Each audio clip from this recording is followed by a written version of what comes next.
नमस्कार, good morning, सुप्रभात। मैं हृदय मिश्रा आप सभी का स्वागत करता हूं आपके इस बेहतरीन चैनल पर। आपका अपना चैनल है और आप डेली देखते हैं मेरे साथ डेली करंट अफेयर्स। तो आज हम लोग शुरुआत करेंगे नए करंट अफेयर्स की, जिसमें आज का दिवस है हमारा 23 जून। और सबसे पहले हम लोग क्या करते हैं, रिवीजन करते हैं ना।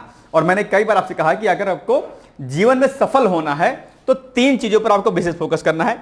इसको एक बार समझ लीजिए और फिर काम करिए। जैसे अभी आप एग्जाम देने वाले हैं ना, आरओ का, इसका, पीसीएस का, तो क्या काम करना है आपको, खासकर आरओ के लिए नंबर 1 काम करना है आपको, क्या पीवाईक्यूज, क्या पीवाईक्यूज।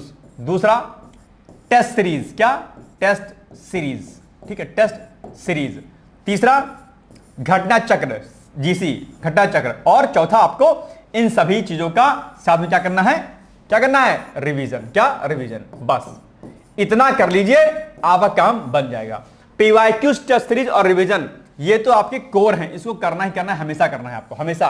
पीवाईक्यूज को लोग क्या कहते हैं, सर हमने कर लिया, फिर अरे सर हमारा पीवाईक्यूज पूरा हो गया, हमें एक बार लगा लिया। नहीं, पीवाईक्यूज को, टेस्ट सीरीज को आपको, जैसे आप दैनिक नित्य क्रम करते हैं, ठीक उसी प्रकार से आपको पीवाईक्यूज और जो आपको टेस्ट सीरीज को लगाना होता है। Practice, practice and more than practice is the key of success, है ना, ध्यान दीजिएगा। चलिए आइए आगे बढ़ते हैं हम लोग सीधे। सबसे पहले करेंगे रिवीजन हम लोग लास्ट डे का। नंबर 1 भारतीय प्रतिभूति और विनिमय बोर्ड, जिसको हम लोग सेबी बोलते हैं। तो सेबी ने भारतीय वित्तीय बाजारों को अधिक कुशल और समावेशी और निवेशक अनुकूल बनाने के लिए जो कई महत्वपूर्ण जो है फैसले लिए हैं और कई सुधारों की घोषणा की है। भारत ने ईरान और इजरायल के बीच चल रहे संघर्ष के कारण बिगड़ते हालात को देखते हुए ईरान से भारतीय नागरिकों को निकालने के लिए ऑपरेशन सिंधु की शुरुआत की थी। किसकी? ऑपरेशन सिंधु। याद रखिएगा, पॉइंट आपके लिए क्या है, ये इंपॉर्टेंट, ऑपरेशन सिंधु। अलग अलग देशों से जो भी ऑपरेशन चलाए जाते हैं वो आप एग्जाम के लिए क्या होते हैं, जरूरी होते हैं, ठीक है। आइए, वैश्विक पवन दिवस जो है यानी कि ग्लोबल विंड डे हर साल दुनिया भर में 15 जून को मनाया जाता है। याद रखिएगा इस पॉइंट को, आपके लिए जरूरी है पॉइंट ये है। आगे, क्यूएस वर्ल्ड यूनिवर्सिटी रैंकिंग अभी हाल ही में जारी की गई है। तो क्यूएस वर्ल्ड यूनिवर्सिटी रैंकिंग में जो भारत का है यूनिवर्सिटी, उसमें से आईआईटी दिल्ली को प्रथम स्थान मिला है भारत के क्षेत्र में, ठीक है। और बाकी कई सारे संस्थानों ने अपनी रैंकिंग को सुधार किया है अपने आप में, ठीक है। तो ये देखिए, आईआईटी दिल्ली को शीर्ष रैंक प्रदान किया गया है, जो वैश्विक स्तर पर 150वें स्थान से 123वें स्थान पर पहुंच गया। तो 123वें स्थान पर आईआईटी दिल्ली है आपका, ठीक है, जो अब तक का उसका सबसे प्रदर्शन है। प्रतिवर्ष 21 जून को विश्व योग दिवस मनाया जाता है। इस बार की थीम है योग for one earth one health रखी गई है, ठीक है। ये इस बार की थीम है, मैंने इस पर आर्टिकल भी कराया था, आप उसको देख लीजिएगा। राष्ट्रपति निकेतन जनता के लिए खोला जाएगा। 186 साल पुराना वह राष्ट्रपति का विश्राम गृह और अब 24 जून से आम लोगों के लिए खुल जाएगा। फिडे विश्व rapid and blitz team championship के दूसरे चरण के लिए ब्लिट्ज सेमीफाइनल में दिव्या देशमुख ने जीत दर्ज की है। दिव्या ने दुनिया की नंबर 1 खिलाड़ी होर इफान को शिकस्त दी है। इंटरनेशनल एनर्जी एजेंसी आईईए की ताजा रिपोर्ट के मुताबिक भारत पिछले 5 वर्षों में बिजली उत्पादन क्षमता में सबसे तेज वृद्धि दर्ज करने वाले देशों में से एक हो गया।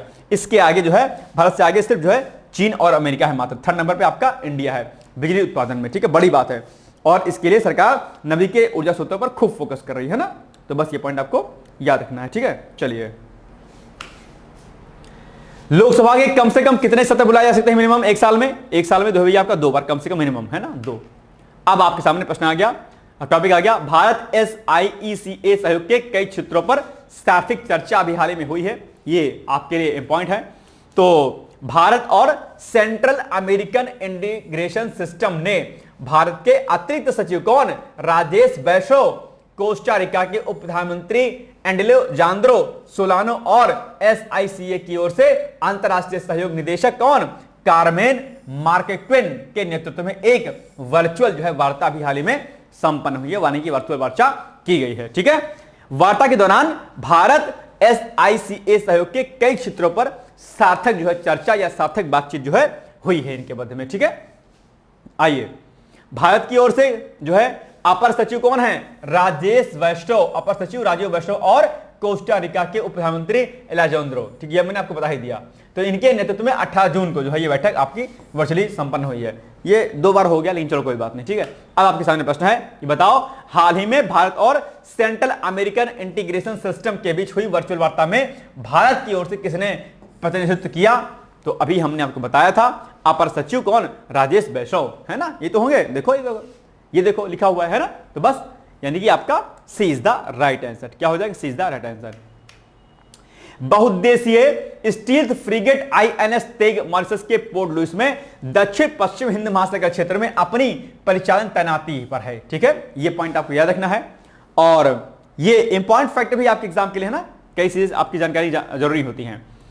अच्छा, एक बात, जैसे बहुउद्देशीय शब्द आ गया तो आपके एग्जाम में बहुउद्देशीय नदी घाटी परियोजनाएं जो है ना, वो प्रश्न खूब पूछता है। तो मैं आज ही मैं आपको टास्क दे रहा हूं कि जितनी भी आपकी जो है क्या है, जितनी भी आपकी नदी बहुउद्देशीय बहुउद्देशीय, ठीक है, बहुउद्देशीय नदी घाटी परियोजना, ठीक है, जितनी भी हैं नदी घाटी, ठीक है, परियोजना, इन पर आप लोग क्या करिएगा, अच्छे तरीके से नोट्स बना लीजिएगा। बहुत इंपॉर्टेंट फैक्ट है, एक प्रश्न डैम श्योर है कि इससे पूछा जाता है। ठीक है, तो बहुउद्देशीय शब्द याद आ गया तो मैंने इसको आपको मैंने कहा बता दूं। अब आइए टॉपिक पर आते हैं। तो बहुउद्देशीय stealth frigate INS Tegh Mauritius के पोर्ट लुइस में दक्षिण पश्चिम हिंद महासागर क्षेत्र में अपनी परिचालन तैनाती पर है। वह मॉरिशस के नेशनल कोस्ट गार्ड के जहाजों और विमानों के साथ मॉरिशस के EZ की संयुक्त निगरानी करेगा। जहाज 21 जून को अंतरराष्ट्रीय योग दिवस भी मनाएगा, जिसमें भारतीय नौसेना, NCG और भारतीय प्रवासियों के सदस्यों के साथ एक संयुक्त योग सत्र भी आयोजित किया जाएगा। जानते हो कि 21 जून को विश्व योग दिवस जो है क्या कहते हैं, मनाया गया यहां पर। ठीक है, तो ये पॉइंट आपको क्या करना है, विशेष तौर पर आपको याद करना है। ठीक है, चलिए। बहुउद्देशीय स्टील फ्रिगेट नौसेना के अनुसार दक्षिण पश्चिम हिंद महासागर क्षेत्र में अपनी परिचालन तैनाती के लिए INS तेग 19 से 22 जून तक मॉरिशस के दौरे पर है। तो ये डेट आपको क्या करनी है, याद कर लेनी है। दक्षिण पश्चिम हिंद महासागर आपका ये देखो इंडो पैसिफिक जो क्षेत्र है, ठीक है, ये आपके एग्जाम के लिए बहुत आवश्यक है। इंडो पैसिफिक क्षेत्र में भारत की प्रभुत्ता जो है मजबूत रहे अपने आप में, और हिंद महासागर में प्रभुत्ता अपने आप में मजबूत रहे, ये बहुत आवश्यक हो जाता है। ठीक है, तो इसको आप लोग जो इंडो पैसिफिक क्षेत्र में आप लोग इसको अच्छे से बाद में रेडी कर लीजिएगा। ठीक है, चलिए। पोर्ट लुइस में अपने बंदरगाह कॉल के दौरान जहाज की व्यस्तताओं में पेशेवर और सामाजिक संपर्क, NCG कर्मियों का बंदरगाह प्रशिक्षण, सामुदायिक सेवा और खेल गतिविधियों की भी एक विशेष श्रृंखला इसमें शामिल है। ठीक है, तो ये सब बातें आपसे यहां पर कर लीजिएगा। ठीक है, 19 जून को पोर्ट लुइस पहुंचने पर जहाज के कमांडिंग ऑफिसर ने पुलिस आयुक्त और कैबिनेट सचिव से मुलाकात की और भारत मॉरिशस समुद्री सहयोग को मजबूत करने की प्रतिबद्धता पर पुष्टि की। भारत मॉरिशस समुद्री सुरक्षा एक बड़ा मुद्दा है अपने आप पे। ठीक है, चलिए। इस यात्रा का उद्देश्य क्या है? मॉरिशस NCG कर्मियों को INS तेग पर अग्निशमन, क्षति नियंत्रण और बुनियादी नाविक कौशल जैसे विभिन्न विषयों पर प्रशिक्षित करने की योजना है। तो ये इसका उद्देश्य है। दूसरा, INS तेग के चालक दल को NCG की सुविधाओं से परिचित भी कराया जाएगा। तो यह भी बड़ी बात है। NCG के कर्मियों के साथ मैत्रीपूर्ण खेल कार्यक्रम और जहाज के चालक दल के मनोरंजक गतिविधियों को भी इसमें योजना बनाई गई है। इस यात्रा का उद्देश्य दोनों देशों के बीच समुद्री सुरक्षा सहयोग और द्विपक्षीय संबंधों को और मजबूत करना है, ताकि हम मॉरिशस के साथ में और मजबूत रहें। अब चूंकि मॉरिशस है चर्चाओं में, तो मैं आपसे टास्क देता हूं कि मॉरिशस के बारे में आप जानकारी एकत्रित कीजिए। किसके बारे में? मॉरिशस के बारे में। ठीक है, ये क्या आवश्यक है आपके साथ लिए? मॉरिशस के बारे में आप लोग अच्छी तरीके से पढ़ लीजिएगा। मॉरिशस किस जो है द्वीप उसमें द्वीप में है।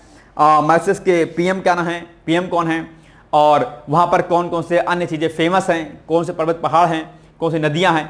तो मॉरिशस के बारे में आप लोग अच्छे से रेडी कर लीजिएगा।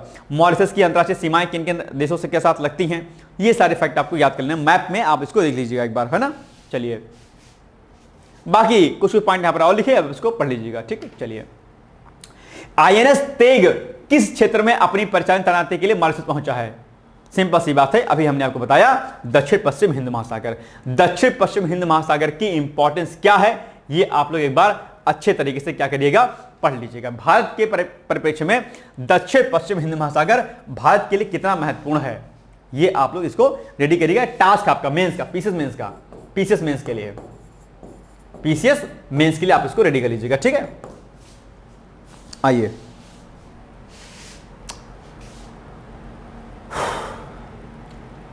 नए प्रकार के तारकीय रसायन की अभी हाल ही में खोज हुई है, वैज्ञानिकों ने इसकी खोज की है, चर्चाओं में है। तो विज्ञान एवं प्रौद्योगिकी मंत्रालय के अनुसार भारतीय खगोल भौतिकी संस्थान बेंगलुरु के वैज्ञानिकों ने एक नए प्रकार के तारकीय रसायन की क्या कर ली है, खोज की है। ठीक है, आइए, शोधकर्ताओं ने एक ब्रह्मांडीय मोड़ का पता लगाया है। यह रहस्यमयी तारा जो एक एक्सट्रीम हीलियम सितारों नामक एक दुर्लभ वर्ग से समाहित है, आश्चर्यजनक रूप से उच्च मात्रा में जर्मेनियम रखता है। जर्मेनियम के बारे में आप जानते होंगे कि नहीं जानते हैं? नहीं जानते हैं तो इंटरव्यू डालिए कि व्हाट इज जर्मेनियम। जर्मेनियम के इंपॉर्टेंट जो है आपको जो चीजें आपको यहां पर नजर आ जाएंगी। ठीक है, जर्मेनियम क्या है? एक ऐसा धातु है, तत्व है जो इस प्रकार के तारों में पहले कभी नहीं देखा गया था। यही इसकी क्या एक खास बात है अपने आप में कि जर्मेनियम की जो है इसमें प्रेजेंस देखी गई है। ठीक है, चलिए, अध्ययन के सहलेखक जो है डॉक्टर गजेंद्र पांडे ने कहा कि यह खोज तारकीय रसायन विज्ञान के बारे में हमारी जानकारी की सीमा को आगे बढ़ाती है। यह भी दर्शाता है कि तारों की रोशनी में छिपी कहानियों को उजागर करने में शक्तिशाली उच्च रेजोल्यूशन स्पेक्ट्रोस्कोपी का उपयोग कैसे किया जा सकता है। आप जानते होंगे ना, तारों में असीम ऊर्जा होती है। सूर्य भी क्या है? सूर्य भी एक तारा ही है अपने आप पे, है ना? याद रखिएगा इस पॉइंट को। चलिए, अनुसंधान एस्ट्रोफिजिकल जर्नल में प्रकाशित हुआ है और भारतीय खगोल भौतिकी संस्थान के लिए एक बड़ी उपलब्धि है। इससे न केवल एक तारे पर प्रकाश पड़ेगा बल्कि तारकीय विकास की एक पूरी नई सीमा का पता भी चलेगा। तो नई जो भी वैज्ञानिक खोज होती है, जो भी नए इन्वेंशन होते हैं, उसको आप लोग एक बार कर लीजिएगा। आज का जो करंट अफेयर्स है ये थोड़ा सा टेक्निकल करंट अफेयर्स है आज का हमारा। इसमें थोड़ा सा अलग प्रकार के करंट अफेयर्स बनाए गए हैं क्योंकि टॉपिक ऐसा ही था आजकल। टफ टॉपिक है आज के, आपको हो सकता है आपको दिमाग में ना समझ में आए लेकिन पढ़ना है आपको, ठीक है। चलिए, अब ये पॉइंट देखिए, अध्ययन में प्रस्तावित किया गया है कि A980 यानी कि A980 एक हीलियम श्वेत वामन और एक कार्बन ऑक्सीजन श्वेत वामन के बीच विलय का परिणाम हो सकता है। यह एक ऐसी घटना है जो इन दुर्लभ तत्वों को उभारने और वितरित करने के लिए पर्याप्त नाटकीय है। इसमें प्रस्तावित किया गया है कि A980 एक हीलियम श्वेत वामन और एक कार्बन ऑक्सीजन श्वेत वामन के बीच विलय का परिणाम हो सकता है। यह एक ऐसी घटना है जो इन दुर्लभ तत्वों को उभारने और वितरित करने के लिए पर्याप्त नाटकीय है अपने आप, मतलब पर्याप्त रूप से पर्याप्त है अपने आप में। तो ये पढ़ लीजिएगा कि भैया किसका क्या खोज किया गया है। आइए, ये सब पॉइंट आप एक बार पढ़ लीजिएगा। अब आपके सामने प्रश्न है कि भारतीय वैज्ञानिकों द्वारा खोजा गया रहस्यमय तारा किस दुर्लभ तारा के ध्रुवक से समित है? न्यूट्रॉन स्टार, एक्सट्रीम हीलियम द्वारा, ब्लैक होल के द्वारा, पल्सर तार के द्वारा। आई थिंक इसका उत्तर क्या हो जाएगा? B, extreme helium. ठीक है, बी। घड़ियाल प्रजाति संरक्षण कार्यक्रम का शुभारंभ किया गया। ये आपके लिए इंपॉर्टेंट फैक्ट है, ठीक है, इंपॉर्टेंट। आप लोगों ने कतरनिया घाट सुना है क्या? नहीं सुना है? लखीमपुर से लगा हुआ, लखीमपुर नेशनल पार्क से लगा हुआ। नहीं सुना तो सुन लीजिए। अभी मैंने 4-5 दिन पहले आपको मैंने कतरनिया घाट के बारे में बताया था। डिस्ट्रिक्ट बहराइच जो है, जो कि मेरा जिला है, ठीक है, वहीं पर जो है कतरनिया घाट जो है अपने आप में है। कतरनिया घाट घूमने जरूर जाइएगा अगर आप कम पैसे में थोड़ा सा एंजॉय बढ़िया करना चाहते हैं। ठीक, आराम से चिल करिए और जो है आप जाइए कतरनिया घाट घूमिए। उसी से लगा हुआ आपका दुधवा नेशनल पार्क है, वहां भी घूमिए आप लोग, ठीक है। अभी हाल ही में क्या हुआ कि कतरनिया घाट में क्या हुआ है? कतरनिया घाट में घड़ियाल प्रजाति संरक्षण कार्यक्रम का जो है शुभारंभ किया गया वहां पे, यानी कि केंद्रीय पर्यावरण, वन एवं जलवायु परिवर्तन मंत्री भूपेंद्र यादव ने 20 जून को बहराइच के कतरनिया घाट में गिरवा नदी में घड़ियाल के बच्चे छोड़कर घड़ियाल प्रजाति संरक्षण कार्यक्रम का शुभारंभ किया। किस नदी में? गेरुआ नदी के बाद, गेरुआ। अब गेरुआ नदी वहीं पर कतरनिया घाट में है। बहुत मनोरम दृश्य है कतरनिया घाट, जरूर जाइएगा, ये मैं आपसे अपेक्षा करूं। लेकिन कुछ ऐसी जगह हैं जहां पर आप लोग नहीं जाते हैं। जैसे एक स्थान है गोंडा के आसपास, देखो मुझे नाम नहीं याद आ रहा है, कौन सा स्थान है वो। और बहराइच जिले में भिनगा के आसपास एक स्थान और आता है बड़ा अच्छा सा, पथरी का स्थान है ना, वहां भी सोनपथरी बहुत अच्छा मनोरम दृश्य है, वहां जाइए आप लोग। ये सब आपके जो है उत्तर प्रदेश के बड़े अच्छे मनोरम स्थल है ना, आप घूमिए, सोनपथरी घूमिए, आप जो है कतरनिया घाट जाइए, तो बहुत अच्छे स्थान घूमिए अच्छे तरीके से, ठीक है। केंद्रीय मंत्री भूपेंद्र यादव ने ट्रांस गेरुआ स्थित घड़ियाल प्रजनन केंद्र का भी निरीक्षण किया और संरक्षण का कार्यों का समीक्षा की। तो गेरुआ नदी के बारे में पढ़ लीजिएगा और ये कतरनिया घाट के बारे में पढ़ लीजिएगा आप लोग अच्छे तरीके से, ठीक है। चलिए, प्रोजेक्ट घड़ियाल, अब आप एक बार इसको देख लीजिए क्योंकि ये भी आपके लिए इंपॉर्टेंट है। अच्छा, प्रोजेक्ट घड़ियाल के साथ साथ में आप लोग काम करिएगा, एक काम और करिएगा। प्रोजेक्ट घड़ियाल, देखो इसको तो आपको पढ़ना है, ठीक है। नंबर 1 प्रोजेक्ट घड़ियाल, प्रोजेक्ट घड़ियाल, ठीक है। इसके अलावा नंबर 2 प्रोजेक्ट हाथी या प्रोजेक्ट एलिफेंट, ठीक है। तीसरा project tiger,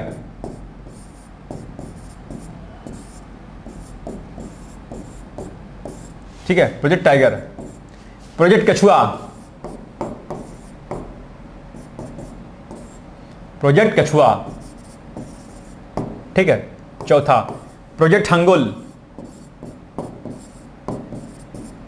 project hangul.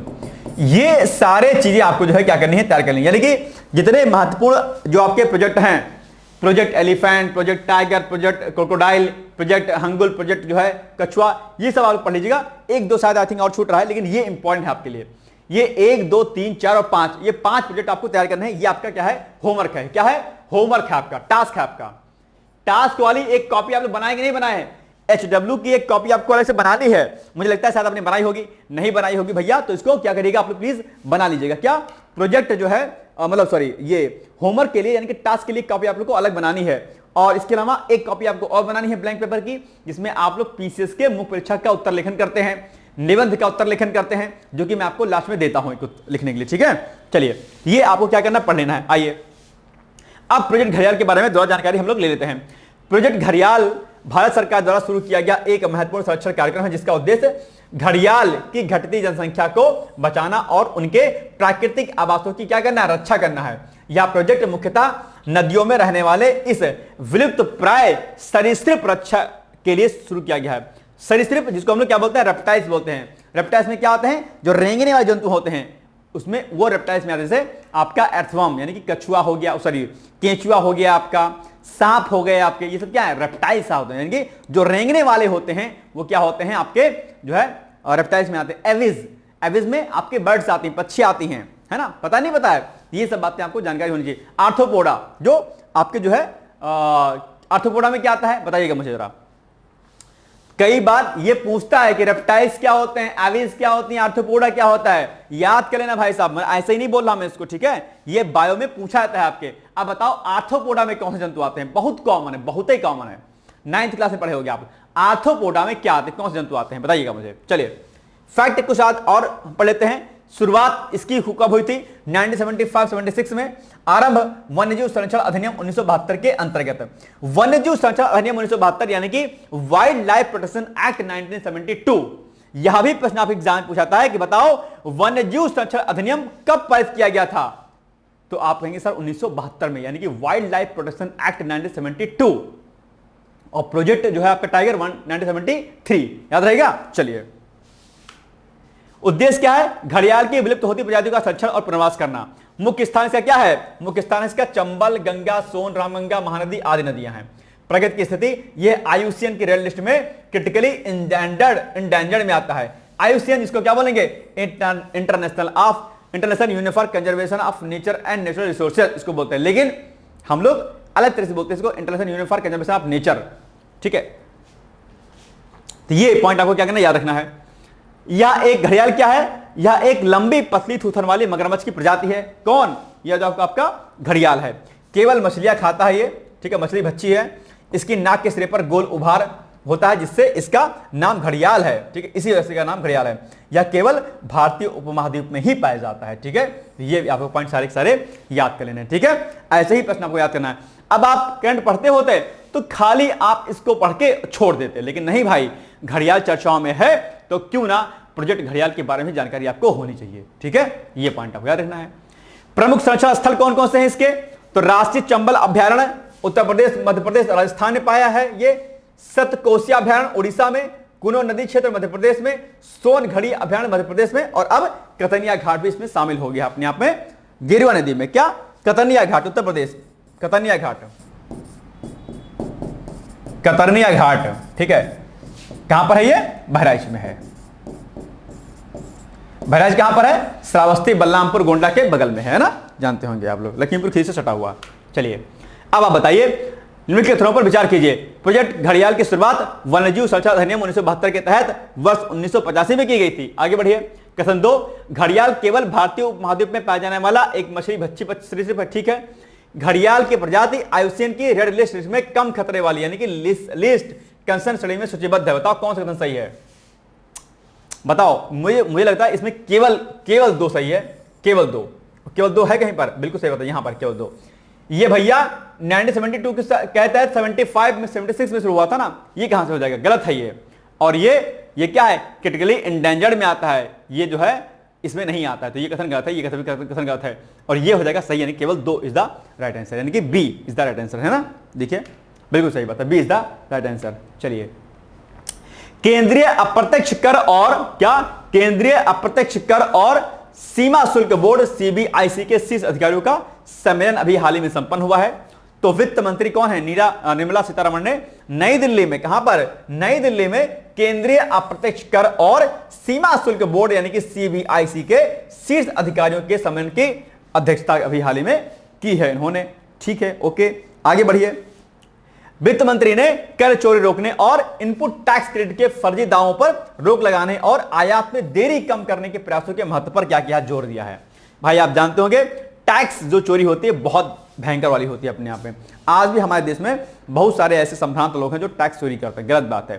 Tax के पैसे से डेवलपमेंट होता है, टैक्स के पैसे से ही योजनाएं बनाई जाती हैं, टैक्स के पैसे से ही आपका इंफ्रास्ट्रक्चर डेवलप होता है, इसलिए टैक्स कभी भी नहीं चोरी करना चाहिए, है ना। और आजकल तो वैसे भी सरकार टैक्स में खूब छूट देती है, ऐसा कोई दिक्कत तो है नहीं। इसी कार्यक्रम में वित्त मंत्री राज्य मंत्री जो है पंकज चौधरी ने आई स्टेप नाम से एक नए उपकरण की भी शुरुआत की है। इस उपकरण से निर्यात के मामले में जांच का सस्ता और तेजी से जांच का काम जो है तेजी से होगा तथा वैश्विक लॉजिस्टिक रैंकिंग में भारत के प्रदर्शन में सुधार होगा। तो ये भी पॉइंट आपको याद रख लेना है। ओके, चलिए, हाल ही में किस मंत्री ने नई दिल्ली में केंद्रीय अप्रत्यक्ष कर सीमा शुल्क बोर्ड सीबीआईसी के शीर्ष अधिकारियों के सम्मेलन की अध्यक्षता की है? किसने की है? बहुत ही आसान सा उत्तर है, वित्त मंत्री कौन है, फाइनेंस मिनिस्टर कौन है, निर्मला सीतारमण जी। निर्मला सीतारमण भैया टॉप जो है महिलाओं की सूची में शामिल है भैया, ध्यान रखिएगा, बहुत ताकतवर महिला के रूप में जानी जाती है। और निर्मला सीतारमण भारत देश में सबसे ज्यादा बार लगातार बजट पास करने वाली प्रथम महिला ही बन गई हैं। याद रहेगा, ये फैक्ट भी आप एग्जाम में क्या जरूरी है, लगातार सबसे ज्यादा, लेकिन सबसे ज्यादा कितनी बार आप बताइए मुझे, लगातार कितनी बार जो है बजट पास करने वाली ये भारत की प्रथम महिला बन गई, प्रथम महिला का प्रथम पहली वित्त मंत्री बन गई हैं, महिला वित्त मंत्री। बताओ क्या होगा इसका उत्तर, कितनी बार उन्होंने बजट पेश किया है, बताइएगा आप लोग मुझे, ठीक है। चलिए, B is the right answer, ठीक है। कुछ मिश्रित धातुओं के आयात पर अभी हाल ही में रोक लगा दी गई है भाई साहब, ठीक है। मिश्रित धातुएं क्या होती हैं, किसी को पता है क्या धातुएं क्या होती हैं? रसायन विज्ञान में, केमिस्ट्री में पूछ सकता है आप एग्जाम, धातुएं क्या होती हैं, ठीक है। चलिए आइए देखते हैं। विदेश व्यापार महानिदेशक ने ऐसी कुछ मिश्रित धातुओं के आयात पर रोक लगा दी है जिसमें वजन के हिसाब से 1% से ज्यादा सोना होता है, ठीक। पैलेडियम, रोहोडियम और इरिडियम के आयात पर तत्काल प्रभाव से यह रोक लगाई गई है। अब आप ये पैलेडियम, रोहोडियम और इरिडियम, भैया रोहोडियम तो हम भी पहली बार सुन रहे हैं भाई साहब, हम भी नहीं सुने बाय गॉड। हालांकि बीएससी रही है मेरी, एमएससी रही है, लेकिन रोहोडियम नहीं सुने हैं। गलत तो नहीं लिखा यार ये, रोहोडियम होगा क्या? रोहोडियम है, जानते हैं आप लोग? जरा इसको सर्च कीजिए, रोहोडियम होता है क्या?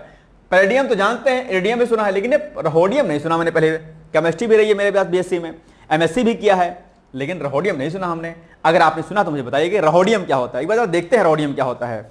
आप लोग जरा सर्च कीजिए रोहोडियम कौन सा तत्व है और फिर मुझे बताइए कि रोहोडियम क्या होता है। भैया इसको तो मामला सर्च करना पड़ेगा बाबूजी लोग, भैया बताओ रोहोडियम कौन सा तत्व होता है?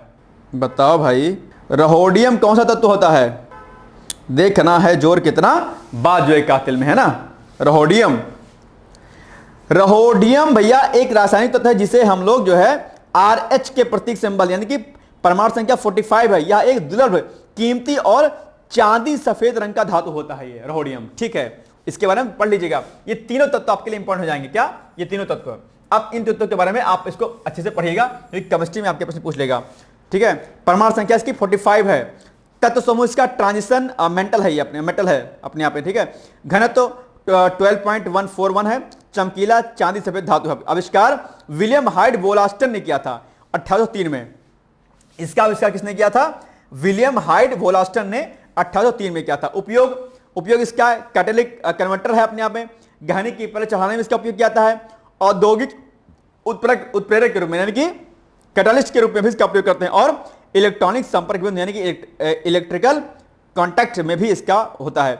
महंगा है ये। रोहोडियम अत्यंत दुर्लभ होता है और केवल कुछ ही खनिजों से बहुत कम मात्रा में प्राप्त होता है। यह सोने और प्लेटिनम से भी ज्यादा महंगा होता है। सोना और प्लेटिनम से भी महंगा होता है भाई साहब। अरे महाराज, रोहोडियम। अब आप लोग जो है सोना नहीं पहनिए, रोहोडियम पहनिए, ठीक है। लेकिन किसी को दीजिएगा नहीं रोहोडियम, नहीं तो कहेगा प्लास्टिक दे दियो हो क्या जी, ठीक है। बहुत महंगा है। बताओ, गोल्ड और प्लेटिनम से भी महंगा है कौन? रोहोडियम। तो इसके बारे में आप लोग इरिडियम और रोहोडियम और प्लेडियम, इन तीनों के बारे में पढ़ना है। ये आपका टास्क है, इन तीनों तत्वों के बारे में आपको पढ़ लेना है, टास्क नंबर 1, ठीक है।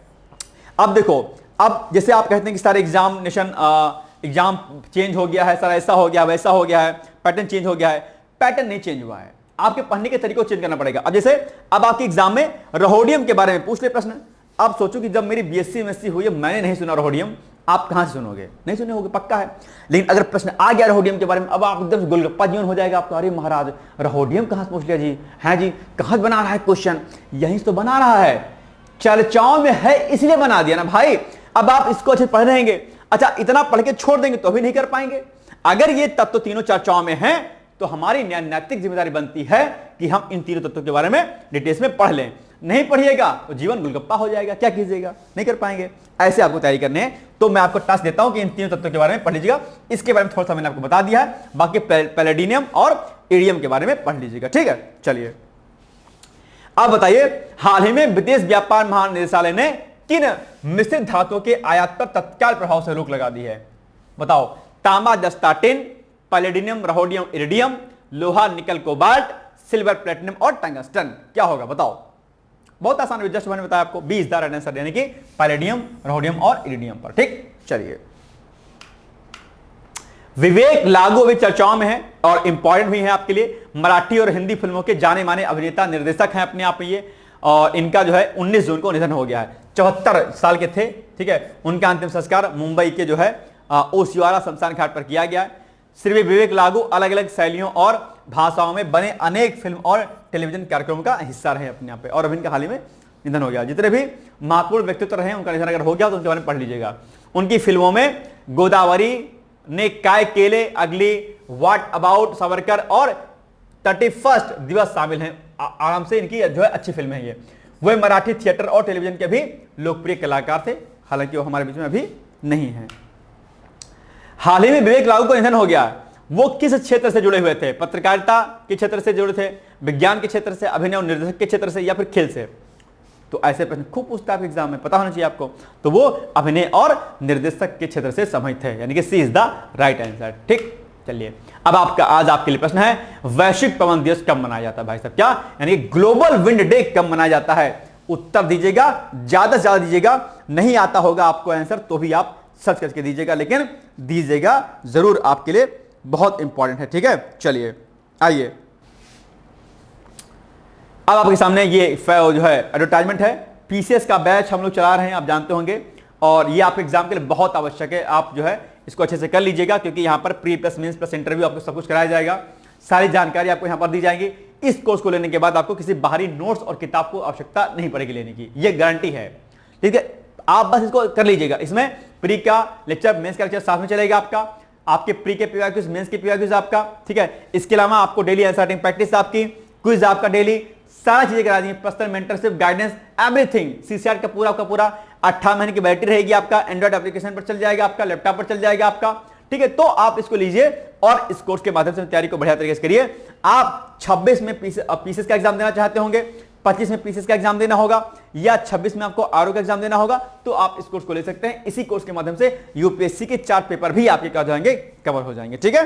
तो आप इसको जरूर कीजिएगा, ज्वाइन कीजिएगा। इसके लिए आप हमें पीसीएस और 8 लिख करके 86040920 पर आप मुझसे संपर्क कर सकते हैं। इसके अलावा अगर आपके मन में कोई डाउट हो, कोई शंका हो, कोई भी प्रॉब्लम अगर आपको हो, कुछ पूछना हो, तैयारी कैसे करें कैसे नहीं करें, सर कुछ दिक्कत हो रही है, आप सीधे इसी नंबर पर यानी कि 8604409201 पर आप मुझसे संपर्क कर सकते हैं, कोई दिक्कत नहीं है, ठीक है, याद रहेगा। चलिए आगे बढ़ते हैं हम लोग।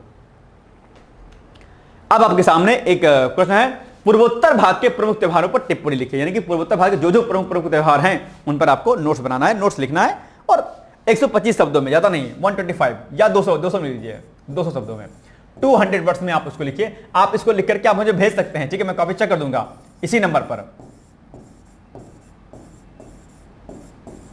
इसी नंबर पर आप लिख करके भेज सकते हैं, आपकी कॉपी को मैं चेक कर दूंगा बिना किसी पैसे के, ठीक है। 8604409201 पर, ठीक है। ये हो गया हमारा आज का वीडियो। मिलेंगे बाकी हम लोग कल, तब तक आप लोग पढ़ते रहिए, मस्त रहिए, व्यस्त रहिए, यूं ही मुस्कुराते रहिए। Thank you so much, bye bye, take care, all the best. दोस्तों, क्या आप पीसीएस अधिकारी बनना चाहते हैं? यदि हाँ, तो डिकोड एग्जाम लेकर आया है यूपी पीसीएस फाउंडेशन कोर्स 2025। यह एक ऑल इन वन कोर्स है जिसमें प्रीलिम्स मेंस दोनों ही परीक्षाओं के लिए वीडियो लेक्चर, एनसीईआरटी और standard books based bilingual notes उपलब्ध कराया जा रहा है। इस कोर्स में प्री और मेंस के सभी प्रीवियस ईयर क्वेश्चंस पेपर भी वीडियो लेक्चर के माध्यम से कोर्स में सम्मिलित होंगे। साथ ही साथ में कोर्स का कंटेंट गुणवत्तापूर्ण होने के साथ ही साथ एग्जाम ओरिएंटेड है, जिससे कोर्स लेने वाले स्टूडेंट्स को कोई भी बाहरी पुस्तक या नोट्स पढ़ने की आवश्यकता न पड़े। इस कोर्स में प्रीलिम्स और मेंस के टेस्ट सीरीज तथा आंसर राइटिंग प्रोग्राम भी शामिल है, जिसके साथ ही साथ टेलीग्राम ग्रुप में रेगुलर टॉपिक वाइज टेस्ट कराए जाएंगे। इसके साथ ही सीसेट, निबंध तथा सामान्य हिंदी की अतिरिक्त कक्षाएं भी चलाई जाएंगी तथा हमारे कोर्स से परीक्षा में सफल होकर इंटरव्यू देने वाले विद्यार्थियों को इंटरव्यू की भी तैयारी कराई जाएगी और अंतिम परिणाम कुछ भी हो, पूरी फीस उन्हें रिवार्ड के स्वरूप जो है वापस कर दी जाएगी तथा अगले बैच में उन्हें निःशुल्क प्रवेश प्रदान किया जाएगा। उल्लेखनीय है कि डिकोड एग्जाम एक संस्थान के रूप में 5 वर्ष के अपने सफल कार्यकाल में अब तक 55 से अधिक विद्यार्थियों को विभिन्न परीक्षाओं में अंतिम सफलता दिलाने में अपना सफल योगदान दे चुका है। इस कोर्स की फीस 15,000 रुपये निर्धारित की गई है, लेकिन पहले प्रवेश देने वाले 100 विद्यार्थियों को 3,000 रुपये की विशेष छूट दी जा रही है। और अधिक जानकारी के लिए हमारे संस्थान के नंबर 6307495944 पर संपर्क करें।